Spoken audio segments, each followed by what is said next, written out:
Selamlar. Bu videoyu Vietnam'a gelmek isteyen arkadaşlar için çekiyorum. Çok sorulmadı. Yani 1-2 kişi sordu. Onlar da WhatsApp'tan yazdı. Kendi arkadaşlarım. Vietnam'a değişik bir vize giriş şekli varmış, nedir diye. Merak edilmiyor abi. Vietnam'a nasıl girilecek merak edilmiyor ama belki merak eden birkaç kişi vardır. Biraz pahalı gelmiştir. Onun için benim bulduğum en uygun yolu bu. Bu ülkeye giriş sağlamak diğer ülkelerden biraz daha farklı. Yani vize prosedürü daha farklı işliyor. Öncelikle şöyle söyleyeyim. Vietnam'a vize almak için doğrudan veyahut da bireysel bir yol yok. Sizin Vietnam'da olan bir turist ajantası aracılığıyla vize onay mektubu almanız gerekiyor. Nedir abi bu vize onay mektubu? Vietnam Göçmen Ofisi sizi pasaportunuz üzerinden inceleyip bu ajanta aracılığıyla size bir vize onay mektubu yolluyor. Yani bu turist veyahut da çalışmak isteyen insan ülkeye giriş sağlayabilirin izni demek bu. Bu vize onay mektubu elinize geçtikten sonra artık vizeniz çıkmış demektir. Sadece pasaportunuzla birlikte havaalanından ülkeye giriş sağlamanız kalıyor sadece. Şimdi gelelim en canlı kısma. Bu vize onay mektubunu nasıl en uygun şekilde temin edebilirsiniz? Benim bu 3. Vietnam'a girişim olduğu için biraz daha bu konuda tecrübeliyim. 2 kere turist olarak girdim. Şu anda Vietnam'a çalışan olarak giriyorum. İlk çalıştığım ajanta bana bayağı bir sorun çıkarmıştı. Ülkeye girmemin 3 gün kala Vietnam'a vizeye çıkarmayacaklarını söylediler. Ve de inanılmaz bir panik halinde araştırma yaparken çok tesadüfen burada yaşayan bir Türk'e rastladım abi. Oğuz abi. Vietnam Rehberi diye bir firması var. Açıklamalarında ben hem sitesini koyarım hem WhatsApp numarasını koyarım. Bir dil sorunu yaşamıyorsunuz. Yani bayağı WhatsApp'tan selamünaleyküm diye cümleye giriyorsunuz. Ondan sonra ben böyle bu kadar kalmak istiyorum. Vizeyi çıkarabilir misiniz diyorsunuz. Onun için gerekli belgeleri yolluyorsunuz abi Oğuz abi. Nedir o belgelerde? Ülkeye giriş ve çıkış yapacağınız tarihleri gösteren işte uçak bileti veya otobüs rezervasyonlarınız. Burada 2-3 gün geçireceğiniz bir otel rezervasyonu ve de pasaportunuzun ön yüzünü yolluyorsunuz.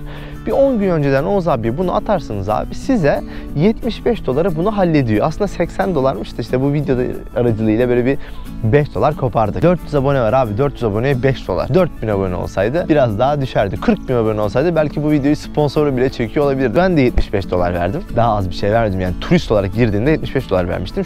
Şu an çalışan olarak buradayım. Çalışan olarak girmek biraz daha sıkıntılı abi. Fiyatlar bayağı bir artıyormuş. Ama ne farkı var derseniz turist olarak girdiğinizde 25 gün burada kalabiliyorsunuz. Çalışma vizesi aldığınızda yani business vize diye geçen vizeyi aldığınızda 3 ay boyunca burada çalışabiliyorsunuz. Öyle bir fark var. Eğer ben burada yaşamak istiyorum abi, ben burada 2 yıl kalmak istiyorum diyorsanız o zaman da çalışma izni almanız gerekiyor. Fiyatlar bayağı bir artıyor, prosedürler değişiyor. Ödeme de şöyle, 3D Security diye bir sistem var. Yani telefonunuza mesaj geliyor işte siz ödemeyi kredi kartınızda internetten bir link üzerinden yapıyorsunuz. O link üzerinden size bir onay SMS'i geliyor. Onayı veriyorsunuz ve ödeme tamamlanıyor. Bu onay mektubu elinize geldikten sonra vizenin çıkmaması gibi bir durum yok. Artık vizeniz çıktı demektir. Onun için ödemeyi de vize çıktıktan sonra yapıyorsunuz. Niye daha ucuz diye sorarsanız da Türkiye'deki ajanta buradaki ajantayı yazıyor. İkinci bir komisyon ücreti çıkmış oluyor. Oğuz abi burada yaşadığı için direkt siz Vietnam'dan komisyonsuz şekilde vizeyi almış oluyorsunuz. Bu nedenle vize daha ucuz yani diğerlerine göre. Şimdi ben bu vize onay mektubu çıktıktan sonra neler yapmanız gerekiyor onu da bahsedeyim. Vize onay mektubu çıktı abi, elinizde bir tane vize onay mektubunuz var. Havaalanına girişinde sağladınız. Havaalanına giriş sağladığınızda böyle sağda bir tane masa var. Bu masanın üstünde bir tane kağıt duruyor abi. Bu işte nereden geliyorsunuz, nerelisiniz, ne kadar kalacaksınız, ne zaman çıkış yapacaksınız gibi birkaç soruyu barındıran böyle arka önlü bir kağıt. İlk önce direkt bu kağıdı doldurun abi. Ondan sonra böyle sağda bir vize ofisi var. Oraya bu doldurduğunuz kağıdı vize onay mektubunuzla birlikte 2 tane fotoğrafınız, pasaportunuz ve de Vietnam devletinin aldığı mühür ücreti olan 25 dolar abi veriyorsunuz. Ondan sonra böyle bir 20 dakika falan bir süre bekliyorsunuz. Vizenizi çıkarıyorlar abi. Bu kadar basit.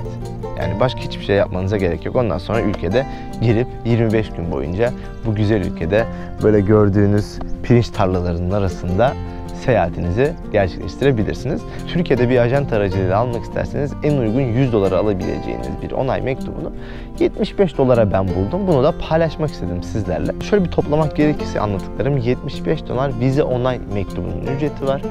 25 dolar Vietnam devletinin aldığı mühür ücreti var. Yani toplamda 100 dolara Vietnam'a girmiş oluyorsunuz. Vietnam'a gireli 3 hafta kadar oldu. İlk videomu Vietnam'a nasıl girilir olarak, nasıl vize alınır olarak çekmek istedim. Ondan sonra da hem size Vietnam kültürünü anlatmaya çalışacağım, hem Vietnam'da gezilecek güzel yerleri anlatmaya çalışacağım. Elimden geldiğince Vietnam'ı size anlatmaya çalışacağım yani. İzlediğiniz için teşekkür ederim. Kendinize iyi bakın. Görüşürüz.